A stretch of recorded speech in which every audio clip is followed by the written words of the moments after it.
El tema de hoy va a ser el cristiano en el mundo.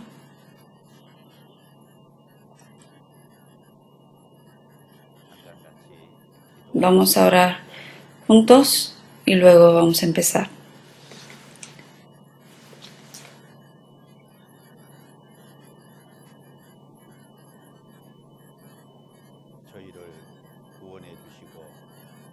Tú que nos has salvado y nos has dado la eterna esperanza, Señor, te damos gracias en esta hora.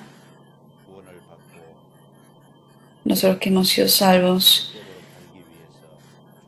y para vivir conforme a tu voluntad, deseando recibir más de tu gracia y de aprender más de tu palabra, estamos aquí nosotros reunidos. Te confiamos el tiempo de este estudio en ti y te pedimos que nos des a conocer cuál es tu buena, tu perfecta y santa voluntad. Haznos entender tu voluntad y que el Espíritu Santo sostenga los corazones de cada uno y que entre los corazones de cada uno nos dé a conocer la palabra de Dios y que la palabra sea fuerza y poder en nosotros y que sea sabiduría para que mientras vivamos en este mundo podamos reflejar la luz de Cristo y vivir de esa manera. Te pedimos que nos ayudes desde el comienzo del estudio hasta el final. Solamente nos apoyamos en el Espíritu Santo y te pedimos que nos ayudes.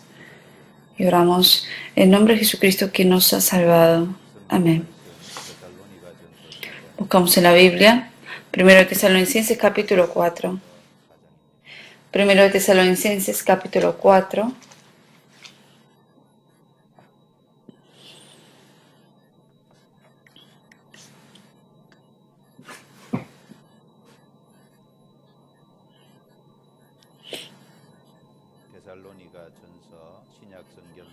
Primero de Tesalonicenses, en el Nuevo Testamento, capítulo 4, versículo 3.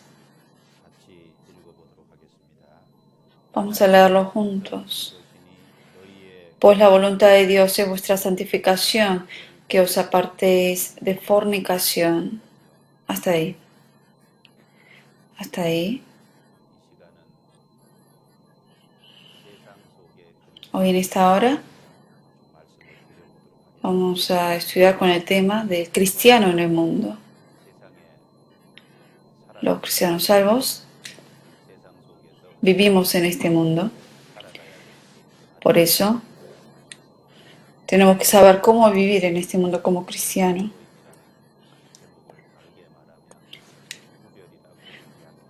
En otras palabras, se podría decir vivir una vida separada del mundo.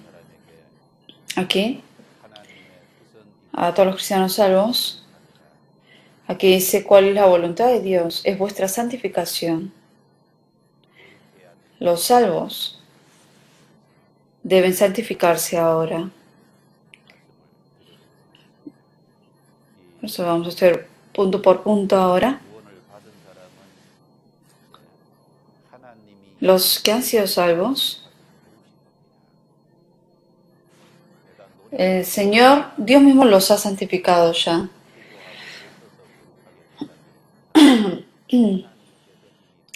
Más que por mi propio esfuerzo,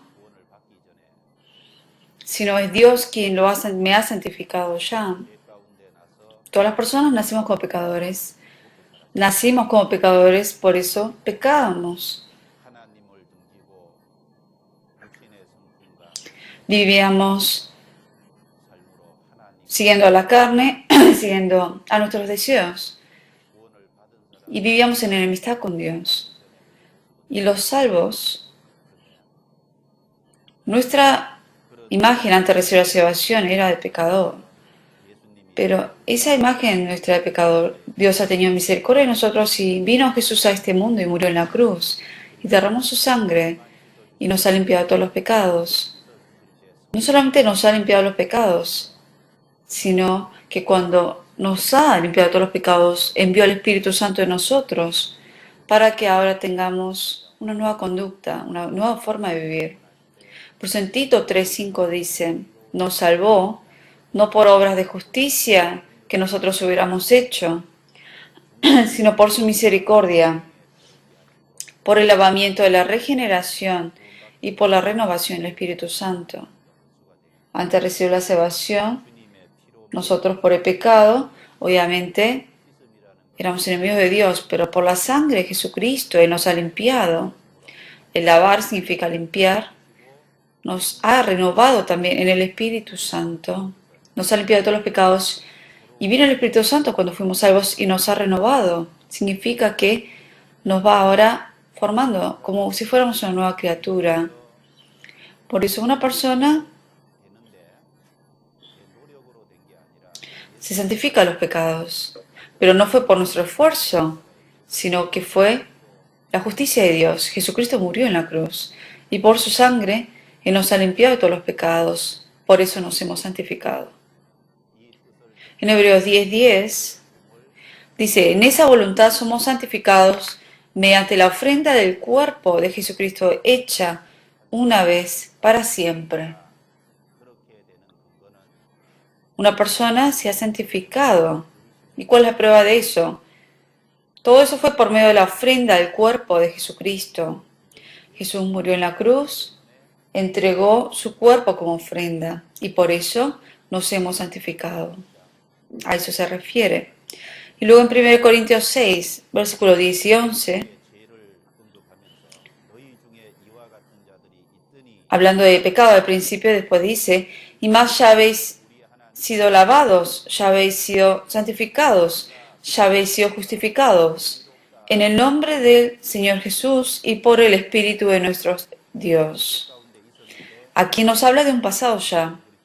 Vivíamos en el pecado, pero en el nombre del Señor Jesucristo y por el Espíritu de nuestro Dios, dentro de Dios hemos sido lavados, hemos sido santificados y hemos sido justificados.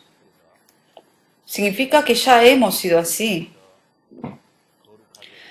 Por eso una persona que era pecadora, la manera de santificarse,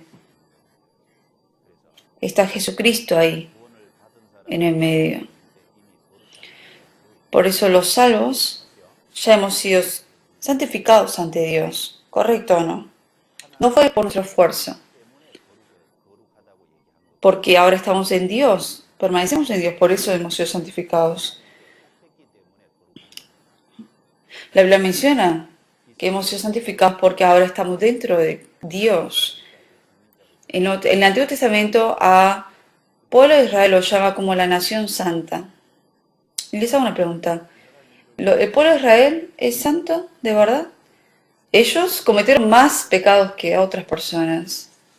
Pero sin embargo, al pueblo de Israel lo llama como nación santa. Porque Dios los ha llamado. Y ellos son de Dios. Por eso los llama santo. ¿Por qué utilizamos la palabra templo? Porque el templo es el lugar donde uno sirve a Dios, donde uno adora a Dios. Porque es de Dios. Y en el Nuevo Testamento los apóstoles dijeron que cuando estuvimos en el Monte Santo, Pedro, Juan y Jacobo, cuando Jesús fue transfigurado, a esos tres apóstoles les ha mostrado de qué manera iba a venir en su segunda venida. Y ellos utilizaban la palabra Monte Santo. Era un monte como común y corriente, pero lo llamó santo. Porque fue el lugar donde fue transfigurado Jesús. Porque ahí estaba Jesús transfigurado, por eso lo llama santo el monte. Y luego, en el Antiguo Testamento, para ofrecer sacrificios a Dios, esas ofrendas eran ofrendas santas. Porque era cordero entregado a Dios, becerro entregado a Dios y macho cabrío entregado a Dios. Todos esos animales que se ofrecían como ofrenda eran santos. ¿Cuál es la diferencia entre esa oveja y la otra? Son ambas ovejas, pero porque fue entregado a Dios esa ofrenda, fue santa, fue santificada. Por eso la palabra santo significa que los cristianos salvos, que ahora moran en Dios, por eso se los llaman santos. No porque yo me esforcé para ser santo, soy santo. Por eso, si pensamos primero acerca de lo que es la santificación, lo que es santo primero, ¿cuál es la prueba de que ahora somos santos? No fue por nuestro esfuerzo ni por nuestra dedicación, sino porque estaba Cristo en medio y yo por eso moro en Dios. Nosotros que éramos pecadores, Cristo murió en la cruz y Él derramó la sangre por nosotros y ha limpiado todos nuestros pecados. Y de esa manera hizo que nosotros ahora seamos de Dios. Por eso somos santos nosotros. Los cristianos salvos por eso, obviamente han sido santificados por medio de Dios. Primero es importante pensar acerca de eso. Entonces, el significado de santo tendríamos que pensar. Ser santo o la santificación. Cuando se utiliza para Dios o cuando se utiliza para los hermanos salvos, la palabra santo es en común, o sea, es la misma palabra que se usa, pero sí hay una diferencia. Cuando se usa para Dios la palabra santo, en Isaías lo llama santo, santo, santo a Dios, que es santo Dios. Y cuando se utiliza santo para Dios, significa que es perfecto. Dios es perfecto. Él está separado completamente del pecado. Dios es alguien limpio, puramente. Pero cuando la palabra santo se refiere a hombres, más que la perfección, se refiere separado. Los cristianos salvos, mientras vivamos en este mundo, no somos perfectos. Pues la voluntad de Dios es vuestra santificación. Los salvos, a los salvos se le ha dicho esta palabra, que ahora están separados, divididos del mundo. Específicamente, es separado del mundo, del pecado, de las cosas que no son correctas del mundo. Incluso humanamente, para los hombres la palabra santo no se refiere a perfección. A los cristianos salvos, aquí dice, esta es la voluntad de Dios, vuestra santificación. Los salvos no se refiere a que son perfectos ahora, sino que ahora que son útiles para Dios y que ahora deben estar separados del mundo para servir a Dios. A eso se refiere cuando lo llama santo a los cristianos salvos. Por eso hay que saber esa diferencia entre cuando se menciona santo a Dios y a los hombres. Hay una diferencia en eso. Una persona salva no es perfecta. Aún estando en la imperfección nosotros, pero caminando con Dios y siendo útil para Dios, por eso, para ser de esa manera tenemos que vivir una vida separada de este mundo, para que seamos útiles para Dios. Y esta es la voluntad de Dios, vuestra santificación. Pensemos un poco más acerca de eso. Buscamos en Mateo 14.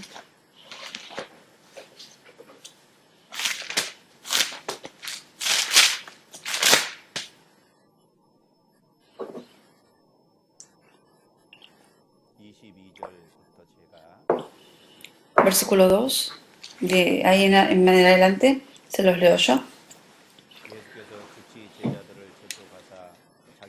Enseguida Jesús hizo a sus discípulos entrar en la barca e ir delante de él a la otra ribera, entre tanto que él despedía a la multitud. Despedida a la multitud, subió al monte a orar aparte. Y cuando llegó la noche estaba allí solo.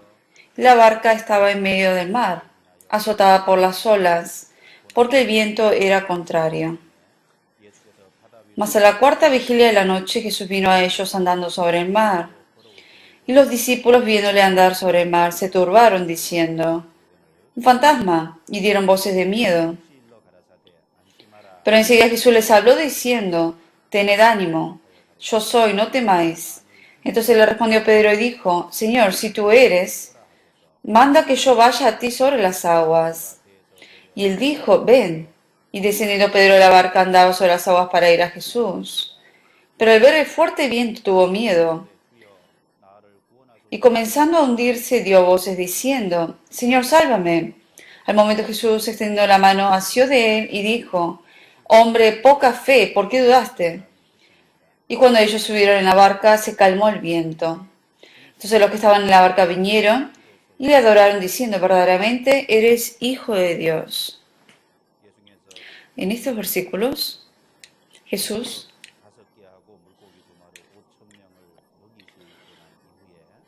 él, después de alimentar a los 5.000 con 5 panes y 2 peces, y luego estuvo con los discípulos y subió a una barca que estaba ahí en el río Galilea y se fue con ellos. Los discípulos escucharon la palabra de Jesús y los discípulos primero estaban dentro de la barca y fueron azotados por las olas. Tenían que seguir adelante, pero no podían porque la ola era fuerte. Y Jesús estaba con ellos ahí. Jesús vio que ellos estaban sufriendo y vino caminando sobre el mar. Aquí es la cuarta vigilia de la noche. Se refiere más o menos de las 3 de la mañana a 6 de la mañana. Para los judíos, primera vigilia es de las 6 de la mañana a las 9.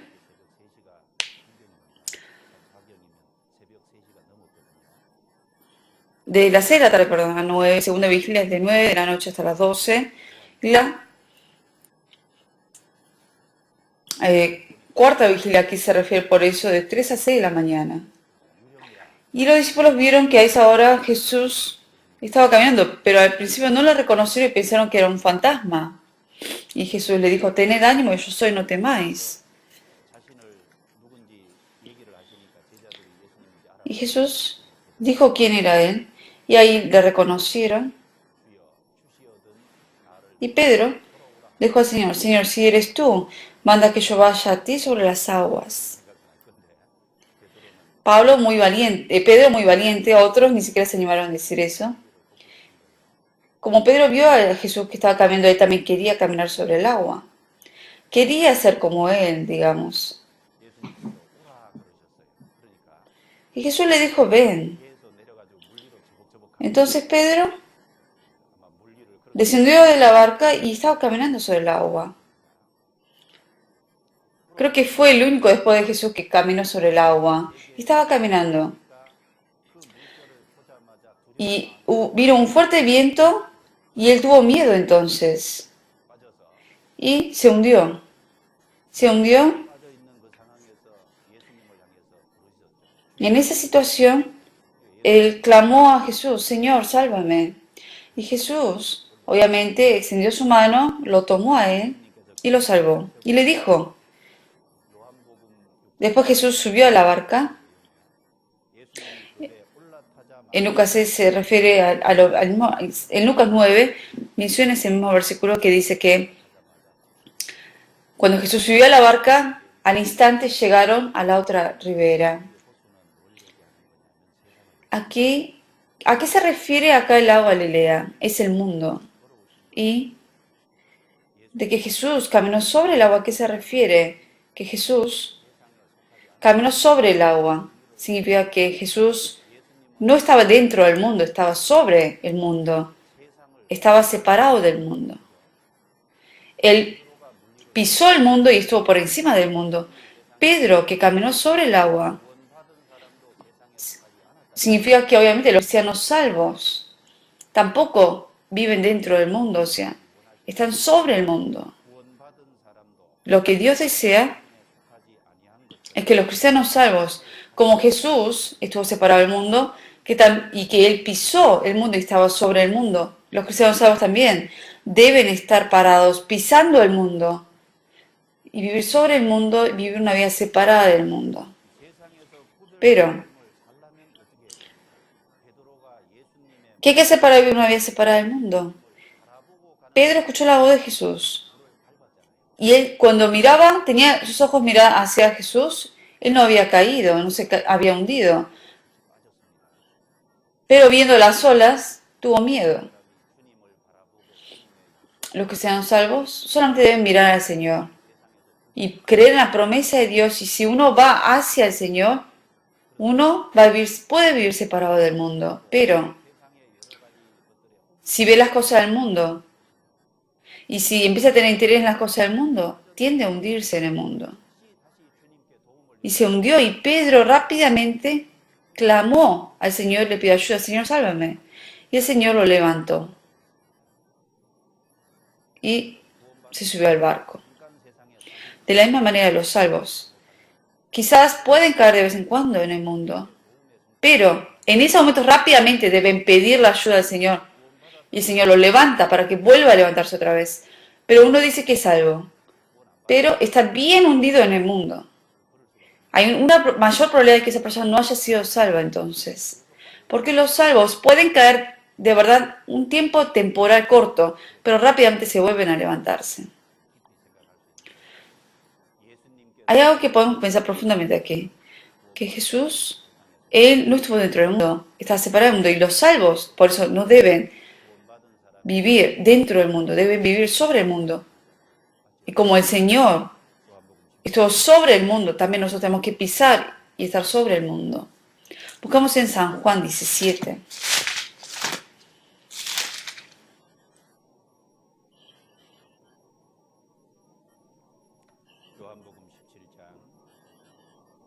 San Juan 17.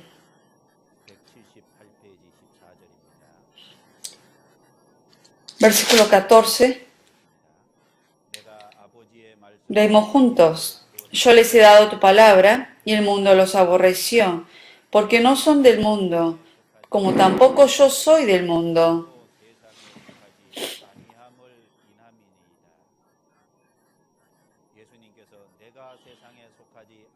Jesús dijo que como no soy, tampoco soy del mundo, ellos, los salvos, no son del mundo. Por eso, lo que ocurrió ahí en el río Galilea, ¿sí?, fue para mostrar que los salvos no son del mundo. Por eso Jesús explicó de esa manera ahí.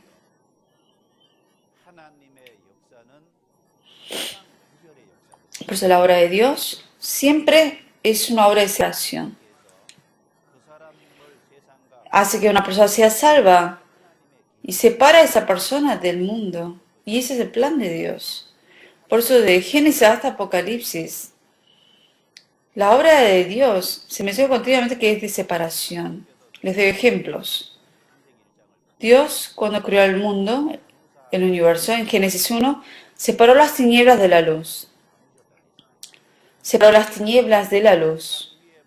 Es una separación. Separó las aguas que estaban debajo de la expansión de las que estaban sobre la expansión. Por eso, continuamente Él separa. Es una obra de separación. Y Dios, durante 6 días, creó todas las cosas. Y en el séptimo día, después de que terminó de trabajar, acabó con su obra, por eso descansó. En el séptimo día, lo separó como un día de santo, de reposo. En otras palabras, significa que es diferente. Hasta el sexto día es muy diferente del primer sexto a comparación del séptimo día. Y después, en el diluvio, en la época de Noé, cuando Dios juzgó al mundo con agua, ¿cuál fue la cosa por la cual juzgó al mundo? Por el pecado. Antes del diluvio estaban los descendientes de Caín. Dios aceptó la ofrenda de Abel y Caín mató a su hermano Abel después, por envidia. Y en lugar de Abel dio a Sed. Los descendientes de Sed eran gente que adoraban a Dios. Y los descendientes de Caín, ellos vivían separados de Dios. Los descendientes de Caín, ellos vivían en la carne. Eran gente no salva, es la imagen de gente no salva.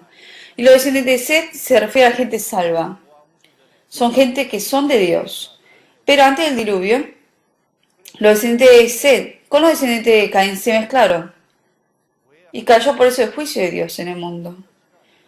¿Por qué cayó el juicio? Porque a Dios no le gusta que se mezcle lo limpio de lo sucio. Le gusta separar eso. Buscamos en Génesis 6.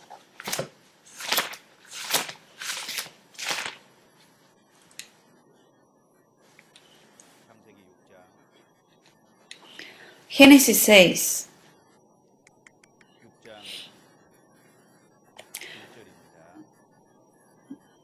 versículo 1.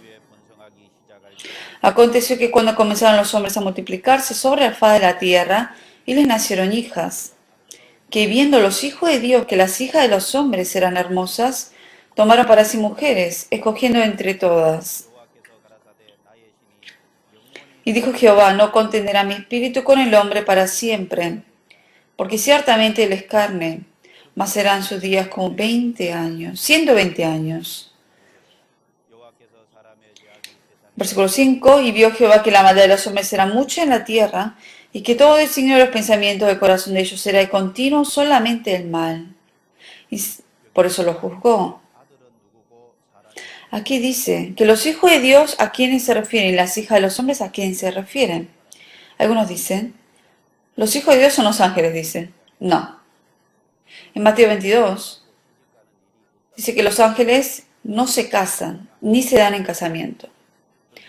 No se refieren a los ángeles. ¿Y quiénes son entonces? En Génesis 4, después que Caín mató a Abel, los descendientes de Caín. En Génesis 4 y 6 dice, salió pues Caín de delante de Jehová y habitó en la tierra de Nod. Los descendientes de Caín. Y en Génesis 5, este es el libro de las generaciones de Adán. Y en vez de Abel, Dios dio a Seth. Y en capítulo 5 de Génesis menciona los descendientes de Seth. En Génesis 4 se refiere a los descendientes de Abel, son los hijos de la desobediencia, gente que no siguen a Dios. Génesis 5 hoy se refiere a los descendientes de Seth que obedecen a Dios. Y en el capítulo 6 se mezclaron ambos. Se mezclaron ambos y se casaron. Significa que obviamente cayeron los descendientes de Seth y por eso Dios juzgó al mundo. Porque no estaba permitido que se mezclaran. Y Dios de todas las naciones, Dios separó al pueblo de Israel. También es una obra de separación. Y también Dios escogió a Abraham y separó la genealogía santa de los hermanos de Abraham. Escogió solamente a Abraham, lo llamó, y de Ismael a Isaac, de ahí escogió a Isaac. Y luego escogió a Jacob en vez de Esaú. Y de los hijos de Isaí escogió Dios especialmente a David. Dios empezó siempre a hacer una obra de separación. Y luego están las 12 tribus de Israel, que son los 12 hijos de Jacob. Y de ahí a la tribu de Leví les dio el trabajo, digamos, de ocuparse del templo. Y en Levítico 11 también separó lo inmundo de lo limpio. Los animales que rumian y que tienen pezuñas son limpios y si no son inmundos. Los que tienen aletas y escamas eran limpias y los que no son inmundos. También dividió así las aves como también de los insectos. Separó qué era limpio y qué era inmundo.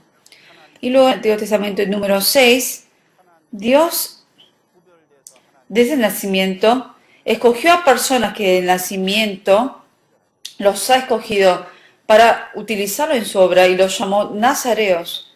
Está Sansón, Samuel, entre otros. Y en el Nuevo Testamento, los cristianos salvos son los nazareos.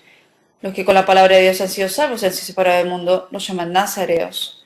Por eso, ¿qué son los santos del Nuevo Testamento? Los cristianos salvos, que han sido separados de este mundo, se refieren a los santos, y es la iglesia. La iglesia en griego es eclesia. Que significa de fuera. La palabra galeo,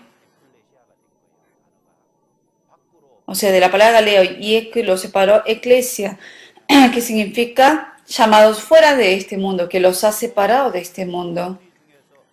Los que con la sangre de Jesucristo, que han sido salvos, los ha llamado y los ha separado de este mundo. Y son los santos.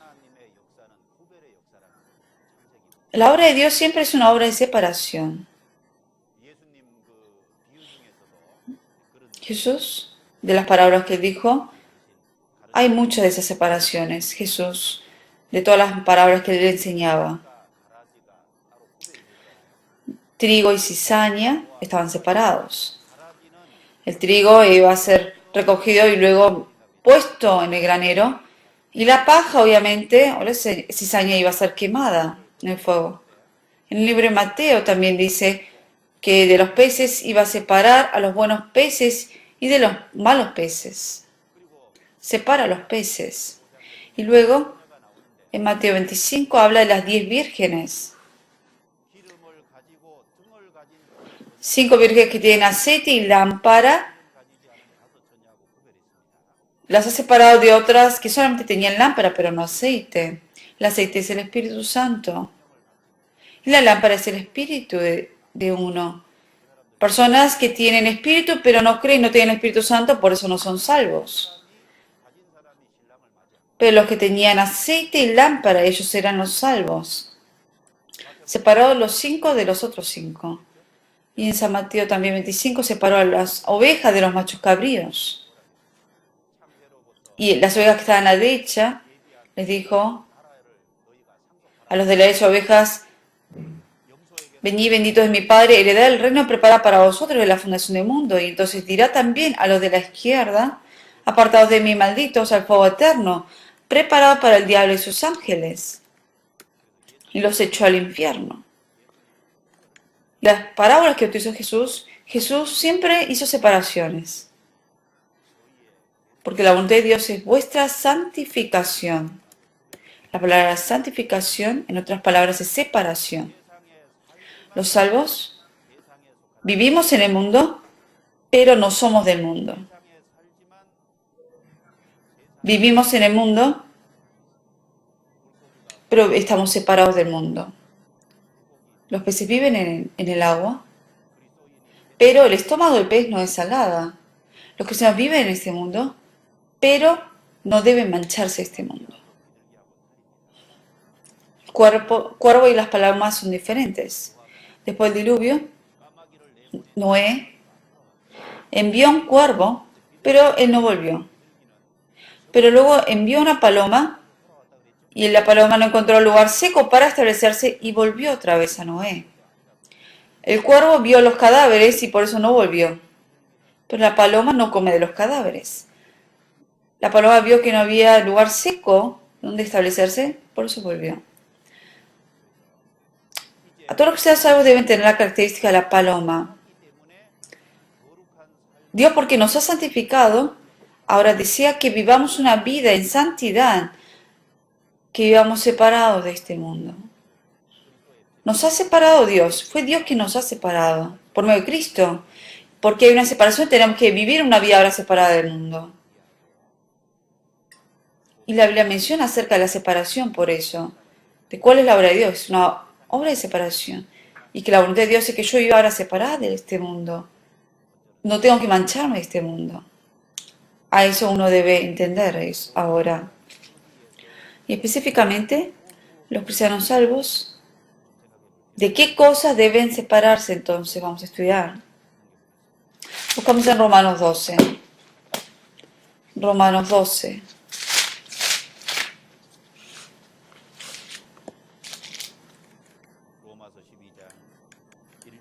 Romanos 12, versículo 1 y 2.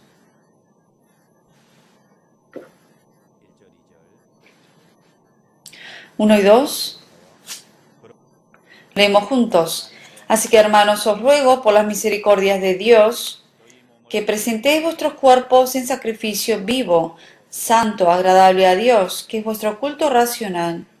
No os conforméis a este siglo, sino transformados por medio de la renovación de vuestro entendimiento, para que comprobéis cuál sea la buena voluntad de Dios, agradable y perfecta.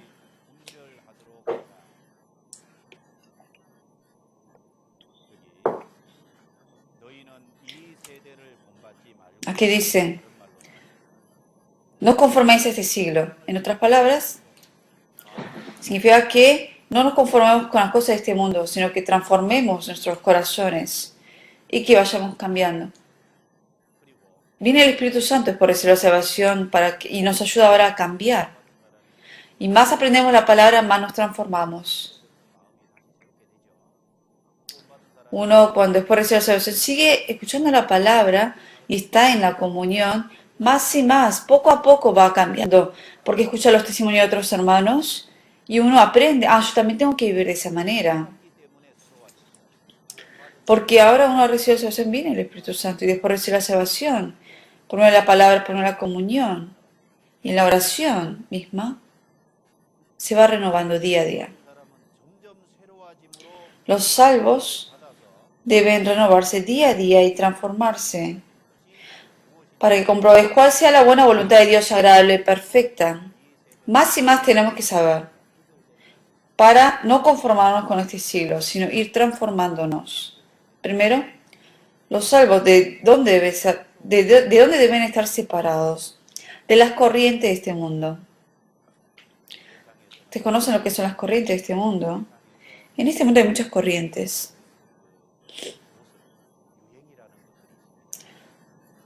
La moda, por ejemplo, las cosas que uno imita, que a uno le gusta del mundo, cosas que uno busca en el mundo. Los salvos deben estar separados de esa corriente del mundo.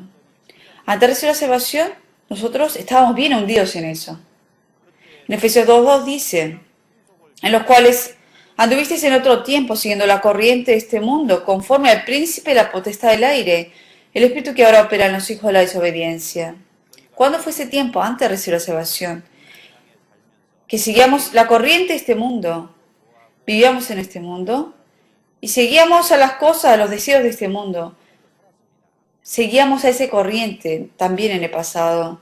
Y de ahí nos ha salvado el Señor. Nos ha llamado ahora para que ya no sigan esa corriente de este mundo.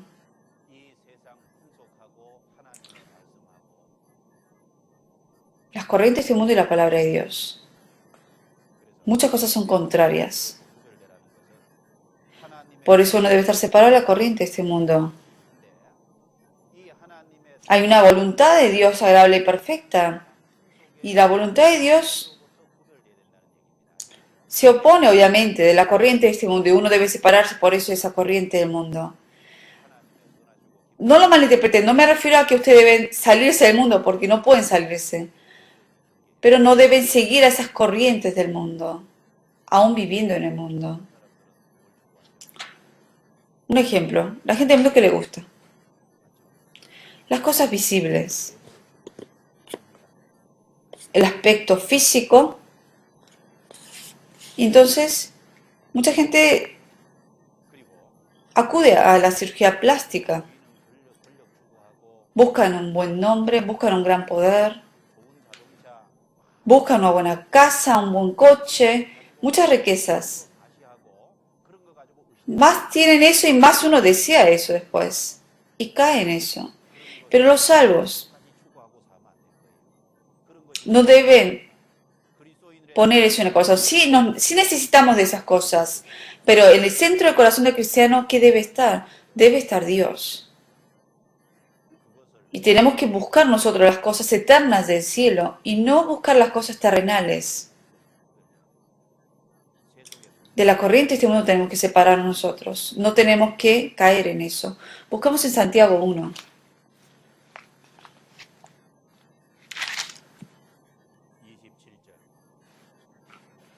Versículo 27.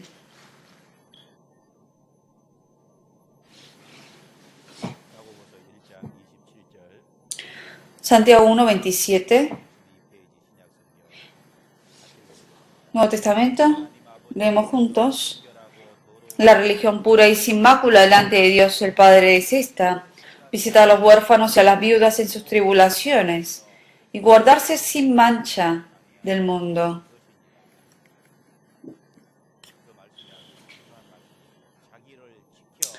Aquí nos dice un versículo importante, guardarse sin mancha del mundo, dice. Los salvos deben guardarse a uno mismo, sin mancha del mundo. Estar sin mancha.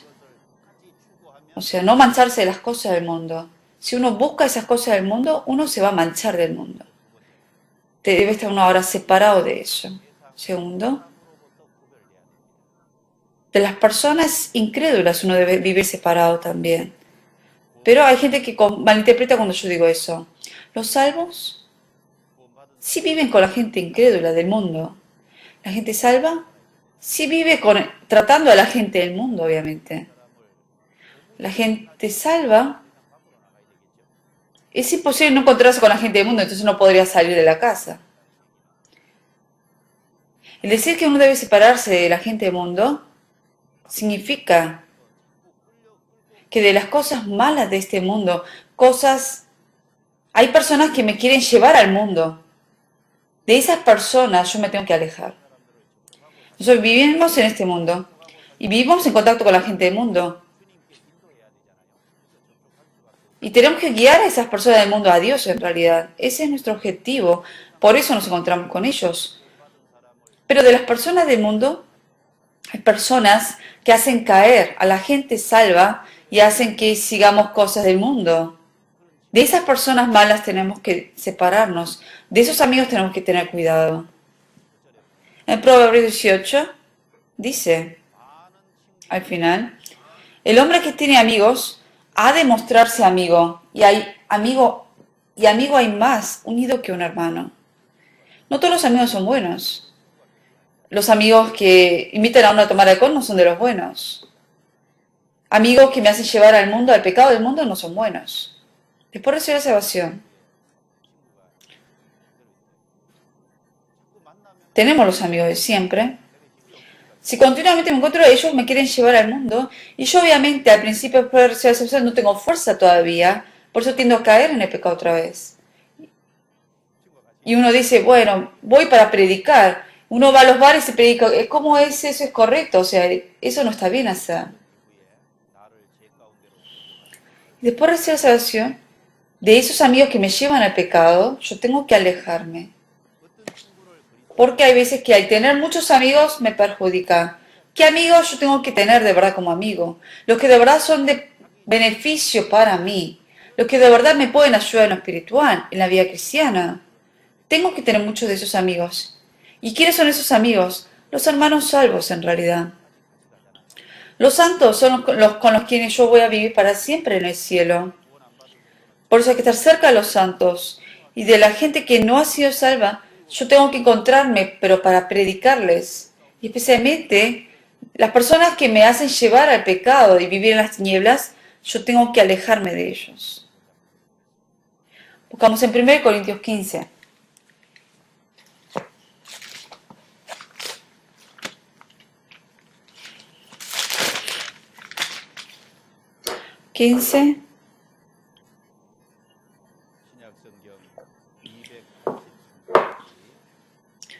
Primero Corintios 15, versículo 33 y 34, leemos juntos. No erréis, las malas conversaciones corrompen las buenas costumbres. Velad debidamente y no pequéis, porque algunos no conocen a Dios. Para vergüenza vuestra lo digo.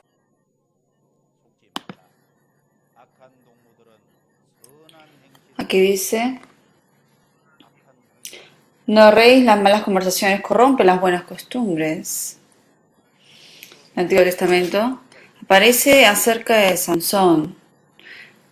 Cerca de Sansón, ¿quién estaba? Estaba Dalila. ¿Y Dalila es la imagen de quién? De esos amigos malos del mundo. Y Sansón, Dalila después pudo descubrir que la fuerza de Sansón venía de su pelo y le cortó el pelo. El pelo se refiere a que obviamente, cuando Sansón estaba cerca de Dios, él recibió la fuerza, pero obviamente fue cortado ese pelo y ya no recibió fuerza de Dios. Dalila, obviamente, fue quien influyó en la vida de Sansón para que él perdiera esa fuerza. Salomón empezó con una gran fe, pidió sabiduría a Dios y él obtuvo una gran sabiduría de Dios y estuvo cerca de Dios. Y 2 veces Dios le apareció a él, pero Salomón después estuvo cerca de mujeres gentiles y las tomó por mujeres y hasta aceptó las religiones o los dioses que adoraban esas mujeres. Y Salomón obviamente cometió un gran error. Y los amigos, la gente alrededor de él, fueron los que hicieron que él se alejara de Dios. Los cristianos salvos también deben tener cuidado si de verdad estos amigos que tengo son amigos que me perjudican o me benefician. Por eso, cuando uno predica puedes saber, cuando uno predica hay gente que rechaza y no quiere. Con esas personas hay que tratar de estar un poco lejos, pero hay otros que uno predica y quizás se empieza a tener interés, hay que esperar entonces por ellos. Por eso, de personas que no son beneficiosas para mí, yo tengo que separarme. Y luego, otra cosa es de estar separado del ambiente que me lleve al pecado. Obviamente los cristianos salvos no deben meterse en los lugares donde sabe que uno va a pecar. Por ejemplo, ir a los bares, a ir a bailar. Suponga que uno va a esos lugares y ora a Dios para que no caiga en pecado. ¿Qué va a decir Dios? Dios te va a decir, o sea, sal de ahí. Uno debe estar separado y fuera de ese lugar que lo lleva al pecado a uno. Especialmente entre dos personas no casadas, hombre y mujer, si de noche están solos juntos, eso hay que tener cuidado. Y lo mejor está en lugares públicos. Evitar esos lugares donde uno puede cometer pecado. En 2 Timoteo 2:22 por eso dice, huye también de las pasiones juveniles. Tenemos pasiones, pero no se trata de luchar contra ello, hay que evitar eso. Uno debe evitar esos lugares o esas personas que lo lleven a uno al pecado. Por eso el pueblo de Israel, después de la Pascua, ellos guardaban los días de los panes sin levadura y durante 7 días comían panes sin levadura. La levadura representa el pecado. Durante esos 7 días sacaban toda la levadura de la casa. La Pascua representa la muerte de Jesús. Y la fiesta de los panes sin levadura, después que Jesús murió, gente que ha experimentado la muerte de Jesús. O sea, 7 días representa algo que continuamente se repite en nuestra vida cotidiana. Y se refiere a que uno debe vivir ahora en la vida cristiana, en nuestras vidas, una vida apartada, vivir en santidad. Es necesario tirar todo lo que lleva a uno en el pecado. Por ejemplo, tengo libros de otras religiones, supongamos, acerca de quizá una religión que yo practiqué en el pasado. Si tengo cosas del pasado que no coinciden obviamente con mi religión de hoy en día, tengo que tirarlo. En Hechos 19, en Efesios, Pablo fue a predicar. Había mucha gente que practicaba la magia y ellos, después de recibir la salvación, ellos dijeron, ¿qué vamos a hacer con todos estos libros? ¿Y qué hicieron ellos? Trajeron todos esos libros y los quemaron. Y la Biblia menciona a cuánto valía, digamos, esos libros. Y hallaron que eran 50.000 piezas de plata. Era bastante dinero. Una pieza de plata era el salario que ganaba trabajando un día más o menos. Que equivale a hoy en día más o menos unos $50.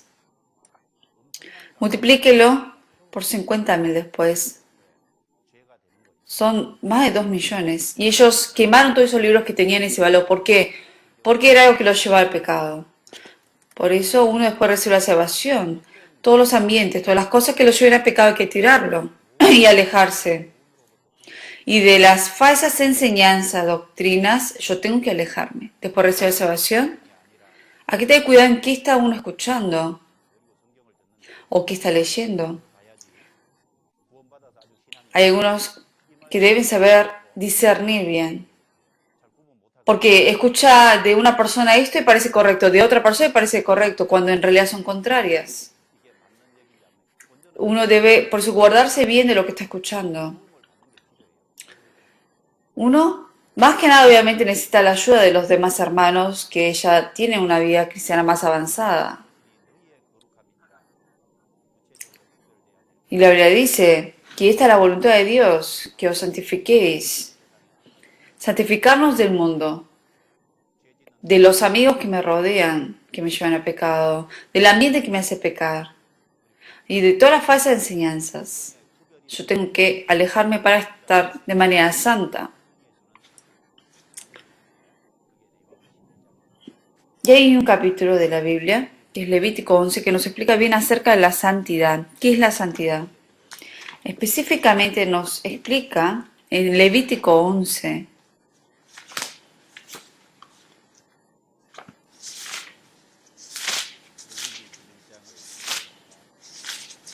Levítico 11.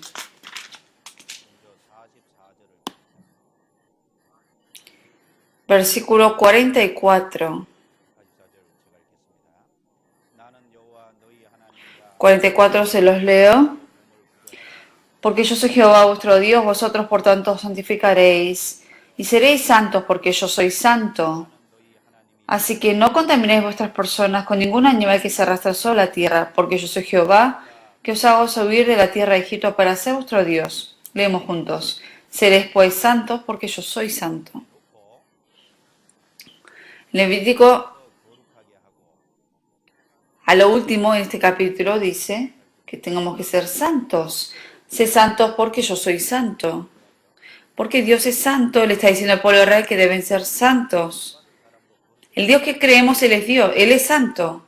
Por eso tenemos que santificarnos. ¿Qué es específicamente la santidad entonces? ¿Qué es específicamente eso? Aquí en Levítico 11 habla de qué comer y qué no comer. Habla de eso. Hablando de todo eso después, Dios dice, pues sé santo porque yo soy santo. En el capítulo 11 Levítico habla de lo que es la santidad específicamente. Les voy a explicar un poco. En Levítico 11, del versículo 1 al 8, habla primero que de los animales de la tierra, todo el que tiene pezuña hendida y que rumia es limpio, es santo, pero el que no tiene pezuña hendida o que no rumia es considerado como inmundo. Deben ser ambos. Sí, si rumia pero no tiene pezuña hendida, entonces es inmundo. O tiene pezuña hendida pero no rumia, también es inmundo. Debe tener pezuña hendida y que rumie. Eso es limpio. Y en el Nuevo Testamento no se refiere a una comida específica, nos da una enseñanza espiritual en realidad esto. ¿Quién es la persona santa en realidad? Los que rumian. ¿Qué es rumiar? El animal, especialmente la vaca, supuestamente dice que tiene 4 estómagos. Y la vaca, cuando come el alimento, come por la boca, pasó varias horas de comer, pero continuamente está masticando algo.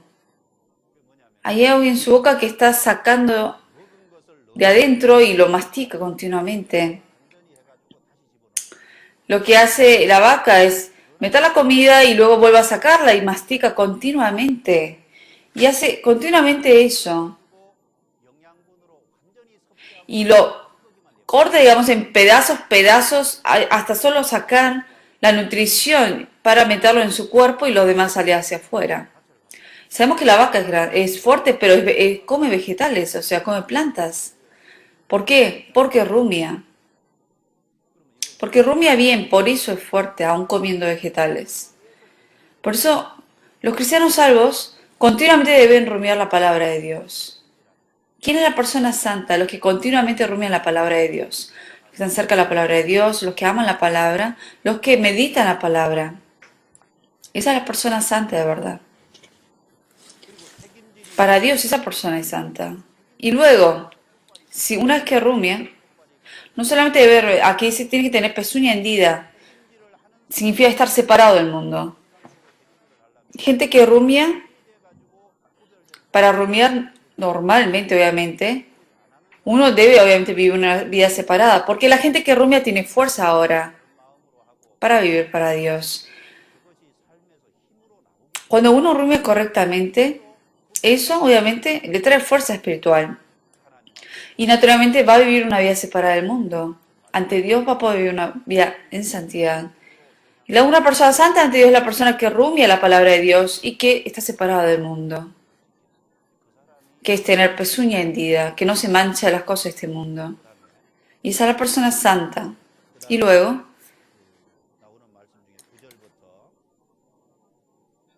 del versículo 9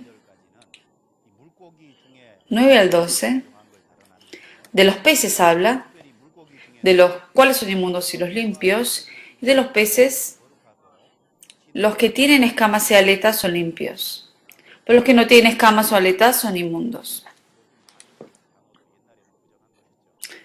Hoy en día, aquí obviamente hay muchos peces que comemos que obviamente en la época de antes era considerado inmundo. ¿A qué se refiere aletas y escamas entonces?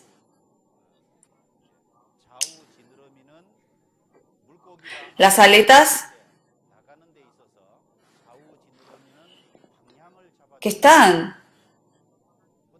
en los costados ayudan a dirigir la dirección. Y la que está atrás, la aleta que está atrás cuando obviamente se mueve, ayuda para la velocidad. Y luego las escamas, ¿a qué se refiere? Cuando se golpea con algo, la escama le protege. Si tiene escama, aunque se golpea contra algo, se protege. Pero si no tiene escama, se golpea algo, se lastima. ¿A qué se refiere esto en lo espiritual? Que los cristianos salvos. ¿Quién es la persona santa? Los que de verdad tienen un objetivo fijo y hacia esa dirección van con velocidad. Y van hacia adelante, no hacia atrás. Los cristianos salvos, ¿hacia dónde vamos? Hacia adelante vamos siempre. Los cristianos salvos tenemos la dirección hacia el cielo. Y los cristianos salvos vivimos para glorificar a Dios y para agradar a Dios vivimos. Los cristianos salvos, cuando esté después de la muerte ante el Señor en el cielo, uno debe poner los ojos, la mira puesta en los cielos y en ese premio. Y tenemos ese objetivo nosotros, tenemos ese objetivo fijo en nuestra vida. De vez en cuando podemos desviarnos del camino, pero siempre volvemos otra vez hacia la dirección correcta. Pero gente que no tiene un objetivo fijo siempre tiende a desviarse a los costados. Y también la gente salva va creciendo, madurando de una vida cristiana de niñez a adolescente, a adultez y a vejez. Tiene que ir así en velocidad, ir creciendo. Cuando recién somos salvos, somos como bebés recién nacidos. Y tenemos que ir ahora creciendo en lo espiritual. Por eso en 1 Juan 2 dice, a vosotros hijitos jóvenes padres. Se refiere a lo espiritual, que son bebés, que son jóvenes y que son padres. Y cuando somos salvos, ¿qué sabemos? Que tenemos un Padre. Sabemos que con la salvación Jesús me ha limpiado de todos los pecados y que Dios es mi Padre ahora. Y le dice, jóvenes, cuando uno va creciendo, ahora uno como joven puede luchar contra el pecado. Cuando uno ya crece un poco más en la vida cristiana y a la vez puede salvar a las almas que están bajo la potestad de Satanás si uno tiene más fuerza para luchar. Y cuando uno ya es adulto en lo espiritual, uno puede conocer más en profundidad ese Dios que me ha salvado. uno camina en más profundidad con el Señor. Es la gente salva, tiene un objetivo fijo de vida, por eso no se desvía de un lado a otro ni va hacia atrás, sino va hacia adelante. Y como tiene obviamente escamas, en Efesios 6 dice, vestidos de la armadura de Dios. Tenemos esa vestimenta. En Efesios 6 nos dice que tenemos que estar bien armados, ceñidos vuestros lomos con la verdad y vestidos con la coraza de justicia. Y calzados los pies con el apresto del Evangelio de la paz. Tenemos esa armadura. Y toma el escudo de la fe, el yelmo de la salvación, la espada del Espíritu, que es la palabra de Dios. Tenemos que estar bien armados para que cuando venga el enemigo no nos venza. Con la palabra de Dios tenemos que estar armados. Y una persona que vive así armada, obviamente no va a caer en el pecado del mundo. Y esa es la persona que puede vivir en santidad. Y luego, en las aves, de las aves del cielo, del versículo 13 al 19, obviamente no puedo explicar todo esto porque es un poco difícil también. De las aves, hay aves que les gusta, por ejemplo, que hablan de no comer los que les gusta, por ejemplo, la oscuridad, los que comen cualquier cosa, los que son salvajes. La gente salva no puede comer cualquier cosa. Uno debe discernir la palabra y uno debe alimentarse de la palabra necesaria y la que de verdad es la correcta. No puede leer cualquier libro, uno debe tener cuidado en lo que lee, ni ir hacia cualquier lado leyendo cualquier libro. Y la persona salva, o sea, habla de lo que es, hay aves que son salvajes. Los cristianos salvos, como el Dios Jesús es manso y humilde, tenemos que ser así y no salvajes. Tenemos que ir transformándonos en la conducta. Por eso la Biblia, en Levítico, habla, por eso, la diferencia de quiénes son santos de los que no, y de los insectos también. En el versículo 20 y 21 dice eso. Dice, todo insecto alado que anduviere sobre 4 patas tendréis sin abominación, pero esto comeréis de todo insecto alado que anda sobre 4 patas, que tuviere piernas además de sus patas para saltar con ellas sobre la tierra. Que tiene patas y que tuviera piernas para saltar, eso es de eso que hay que comer, que es limpio. Los cristianos salvos tenemos piernas para saltar. Nosotros vivimos en este mundo, pero tenemos piernas para saltar. Porque tenemos la esperanza hacia el cielo. Somos salvos, vivimos en este mundo, pero tenemos la esperanza en el cielo. Por eso en Colosenses 3 dice, buscar las cosas de arriba. Pero la gente salva, si solamente busca y piensa en las cosas de este mundo, y debe saltar y no salta, y está sentado en este mundo. Tiene alas, pero no vuela. O no nada, y está sentado en este mundo, eso está mal. Y menciona acerca de de otro animal que es el camaleón, lo considera como inmundo, sabemos que el camaleón cambia su color. Se refiere a personas que fácilmente van al mundo y vuelven otra vez, y van y vienen así continuamente. Uno debe poner una línea, digamos, entre lo que es inmundo y lo que no es. Y aunque uno tenga que padecer,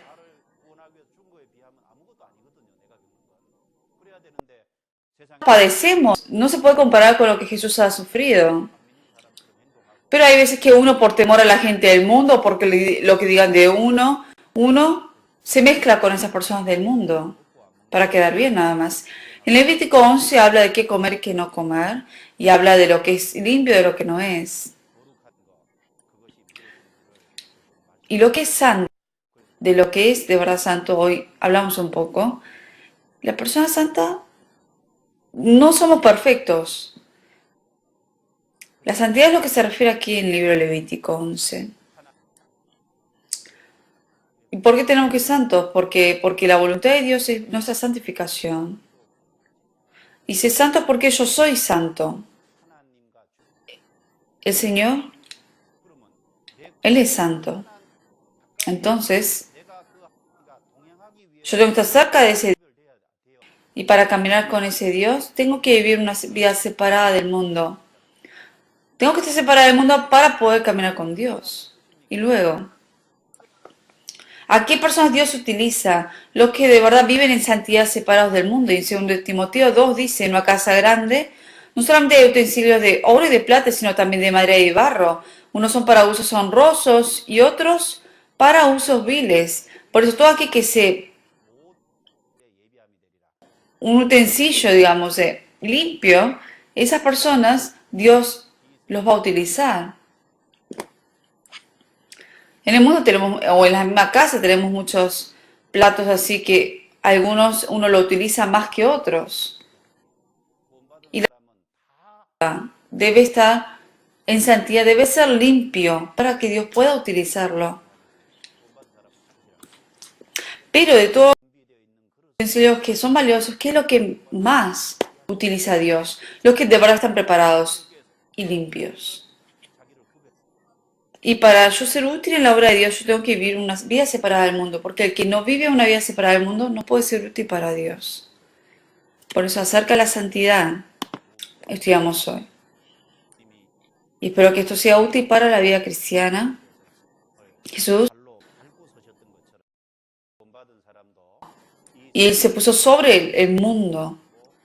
Lo mismo, nosotros tenemos que vivir una vida separada del mundo. No tenemos que ser del mundo, sino estar sobre el mundo. Estar así como el Señor y vivir de esa manera. Y para eso tenemos que mirar siempre al Señor e ir hacia adelante, hacia arriba. Vamos a orar y vamos a acabar.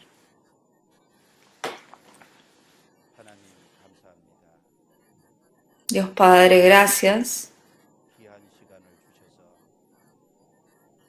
Nos has dado este tiempo valioso y del mundo nos has hecho conocer qué es vivir una vida en santidad como cristiano en este mundo. Jesús, como cuando Pedro caminó sobre el agua, también nosotros ayúdanos a poder vivir una vida separada del mundo y que no, confiemos solamente en ti y que podamos vivir de esa manera. Ayúdanos. A todos los hermanos salvos aquí que son valiosos para ti, Dios. Ayúdalos a que no se mezclen con el mundo y que se pierdan una vida en santidad, separados del mundo, y que reciban más de tu gracia y que puedan vivir el resto de sus vidas siendo útiles en tu obra. Y te confiamos todo en tus manos y oramos en nombre de Jesucristo.